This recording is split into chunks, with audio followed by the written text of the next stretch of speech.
उत्तर प्रदेश के संत कबीर नगर, जहां पर यूपी के सीएम योगी आदित्यनाथ एक कार्यक्रम को संबोधित कर रहे हैं। था 10 वर्ष पहले काशी में काशी विश्वनाथ धाम इतना भव्य बन पाएगा, लेकिन आज वह भी मूर्त रूप ले चुका है। कोई सोचता था कि मां विंध्यवासिनी का धाम इतना भव्य रूप ले पाएगा, आज वह भी भव्य रूप ले चुका है। कोई सोचता था कि अयोध्या देश की दिव्य और सुंदर नगरी के रूप में दुनिया भर के लोगों को अपनी ओर आकर्षित करेगी, आज ये अयोध्या में जाकर के साकार होता है। और कोई सोचता था कि प्रयागराज का कुंभ इतना भव्य और दिव्य होगा। बहनों और भाइयों, ये भव्य और दिव्य कुंभ का एहसास आपको भी इस बार हुआ होगा प्रयागराज की धरती पे जाकर के। कौन ऐसा भारतीय है जिसे इस पर गौरव की अनुभूति न होती हो। और उसी भव्य और दिव्य करने के क्रम में हमने विगत कालखंड में मध्यकालीन सिद्ध संत और मध्यकालीन व्यवस्था की रूढ़िवादिता पर प्रहार करने वाले संत कबीर की पावन महापरिनिर्वाण स्थली के सुंदरीकरण के कार्य को एक भव्य रूप देने का काम इसी खलीलाबाद में हम लोगों ने किया था। बहनों और भाइयों, आज मुझे बाबा तामेश्वर नाथ की इस पावन धरा पर आने का अवसर प्राप्त हो रहा है। मैं धन्यवाद दूंगा यहां के जनप्रतिनिधियों को और यहां के जिला प्रशासन को कि इन्होंने बाबा की इस धरती पर आज का कार्यक्रम यहां पर आयोजित करने का अवसर प्राप्त हुआ। मेरी बहुत दिनों से इच्छा थी कि मैं यहां पर बाबा के दर्शन करने के लिए आऊं। बहुत बार ये लोग बोलते थे, मिश्रा जी, इंद्रजीत मिश्रा जी बोलते थे, अष्टभुजा शुक्ला जी कभी कभी जब मिलते हैं, वैसे उनसे मिलना बहुत कठिन हो जाता है। शुक्ला जी का मिलना तो बहुत कठिन होता है, साल में एक आध बार कभी मिल गए तो मिल गए, लेकिन अक्सर जब मिलते थे तो कहते थे कि कभी बाबा तामेश्वर की धरती पे भी आना चाहिए, तामेश्वर नाथ की धरती पर। लेकिन आज मेरा सौभाग्य है कि मुझे यहां बाबा का दर्शन करने का सौभाग्य भी प्राप्त हो रहा है। और साथ साथ बाबा का दर्शन करने ही नहीं, संत कबीर नगर जनपद को 1500 करोड़ रुपए की परियोजनाओं का सौगात देने का भी अवसर प्राप्त हो रहा है। बहनों और भाइयों, ये 1500 करोड़ जीवन के सर्वांगीण विकास की आधारशिला रखने वाले हैं। इसमें पर्यटन विकास के भी हैं, सड़क के भी हैं, पेयजल के भी हैं, नगर निकायों के भवन के निर्माण के भी हैं, स्वास्थ्य के भी हैं, शिक्षा के भी हैं, स्पोर्ट्स के भी हैं। विकास से जुड़े हुए जीवन के विभिन्न आयामों को समेट करके ये 1500 करोड़ रुपए या तो यहां खर्च हो चुके हैं या खर्च होने वाले हैं। और इन्हीं कार्यक्रमों के साथ आज मुझे जुड़ने का अवसर संत कबीर नगर जनपद के अंदर प्राप्त हो रहा है। मुझे देखते हुए प्रसन्नता होती है।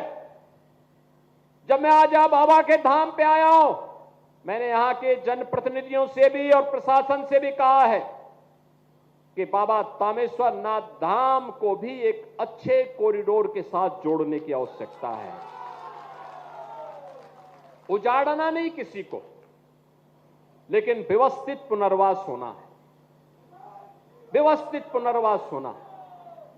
आज आप देखते होंगे अयोध्या 2017 के पहले कैसी थी, आज जो भी आता है वो अभिभूत होता है, खुश होता है। काशी 2014 के पहले कैसी थी, काशी विश्वनाथ धाम में 50 श्रद्धालु एक साथ नहीं जा सकते थे, आज 50,000 श्रद्धालु एक साथ जा सकता है।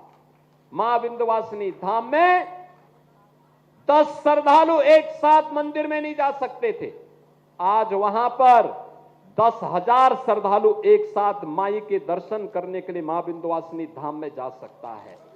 आप अनुमान करिए, प्रयागराज में भव्य और दिव्य कुंभ हुआ, अगर ये कुंभ 2017 के पहले लगा होता क्या हाल होते।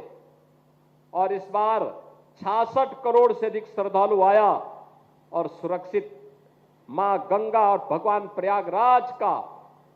प्रयागराज का संगम का आशीर्वाद लेकर के अपने घर भी वापस आया। बहनों और भाइयों, ये व्यवस्था का अंतर होता है। जो लाखों श्रद्धालु बाबा का दर्शन करने के लिए यहां पर आते हैं, उनको सुविधा मिले, सुरक्षा का माहौल मिले, ये सबकी जिम्मेदारी बनती है। यहां के गोसाइयों की भी बनती है, प्रशासन की भी बनती है और शासन की भी जिम्मेदारी बनती है। उनको सुरक्षित और अच्छा माहौल मिले, और उस प्रकार के माहौल को देने के लिए मैंने कहा है, गोसाइयों से बात करो, ग्राम पंचायत वासियों से बात करो, अच्छा कॉरिडोर का निर्माण हो, बाबा के भव्य मंदिर का निर्माण हो और भव्य स्वरूप बाबा तामेश्वर नाथ का मिले, जिससे इस जनपद को एक पहचान मिले, सनातन धर्म को एक पहचान मिले।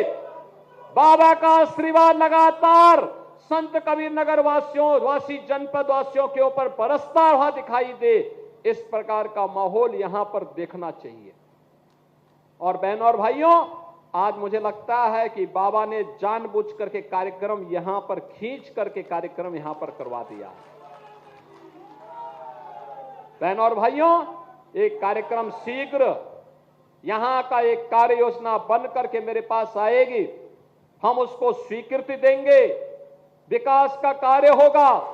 एक एक गोसाई और एक एक दुकान को व्यवस्थित पुनर्वास भी करेंगे, किसी को उजाड़ेंगे नहीं, लेकिन उसको पुनर्वास जरूर करके कहीं ना कहीं वहां पर अगल बगल उसके रोजगार पर भी असर न पड़े, उसकी आजीविका पर असर भी न पड़े, और श्रद्धालु आने वाले श्रद्धालुओं को सुरक्षित माहौल में दर्शन करने का अवसर भी प्राप्त हो। इस प्रकार का कार्यक्रम हम लोग बाबा तामेश्वर नाथ की इस पावन धरा पर करने की व्यवस्था करेंगे। बहनों और भाइयों, याद रखना, विरासत और विकास के जिस अद्भुत कार्यक्रम को लेकर के प्रधानमंत्री मोदी जी चले हैं, आज वो भारत को वैश्विक स्तर पर एक नई पहचान दिला रहा है। ये नया भारत है।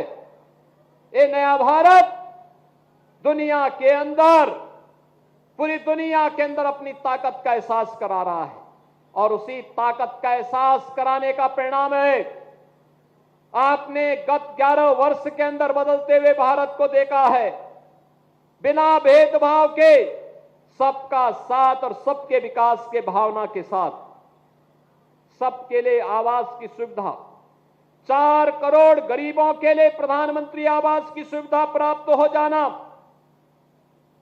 बहनों और भाइयों 10 करोड़ गरीबों के घर में उज्ज्वला योजना का कनेक्शन पहुंच जाना, 12 करोड़ गरीबों के घर में शौचालय का बन जाना, 45 करोड़ गरीबों के घर में जनधन का अकाउंट खुल जाना, 50 करोड़ गरीबों को आयुष्मान भारत की सुविधा का लाभ मिलना, 80 करोड़ लोगों को फ्री में राशन की सुविधा का लाभ प्राप्त होना। ये नए भारत के वेलफेयर स्कीम की वे योजनाएं हैं जो प्रत्येक नागरिक के जीवन में परिवर्तन का कारक बन रही है, परिवर्तन का कारक बन रही है। आज ही आपने देखा होगा प्रातःकालीन सत्र में हम लोगों ने बेसिक शिक्षा परिषद के अंदर 1.5 करोड़ छात्रों को 1200 रुपए प्रति छात्र के हिसाब से डीबीटी के माध्यम से पैसा उनके अभिभावक के अकाउंट में भेजा है, और उन छात्रों के उज्जवल भविष्य के लिए वे फ्री में अभिभावक अपने बच्चों के लिए यूनिफॉर्म बना सकें, जूते मोजे का क्रय कर सकें, बैग ले सकें, स्टेशनरी ले सकें और स्कूल बच्चों को भेज सकें। जहां इन कार्यक्रमों का शुभारंभ किया है, वहीं साथ ही साथ बेसिक शिक्षा परिषद की शिक्षा की गुणवत्ता को बनाए रखने के लिए क्या कुछ कदम उठाए जा सकते हैं। आज प्रातःकालीन सत्र में पूरे प्रदेश भर के हर विकास खंड को जोड़ने का एक कार्यक्रम हम लोगों ने बनाया था। आज हम यहां पर आए हैं, मुझे पूरा विश्वास है कि 1500 करोड़ रुपए की परियोजनाएं जनपद संत कबीर नगर के विकास को तो आगे बढ़ाएगी ही, बाबा तामेश्वर नाथ धाम के सुंदरीकरण की परियोजना जब क्रियान्वित होगी तो संत कबीर नगर को एक नई पहचान दिलाने का काम भी करेगी। आज के इस अवसर पर एक बार फिर से आप सभी संत कबीर नगर वासियों को आज के इस अवसर पर मैं अपनी बधाई देता हूं, अपनी शुभकामनाएं देता हूं और विश्वास व्यक्त करता हूं कि विकास के इस अभियान को विरासत के साथ जोड़ते हुए हम निरंतर कार्य करेंगे। आप सबके प्रति मेरी मंगलमय शुभकामनाएं हैं। धन्यवाद। जय हिंद।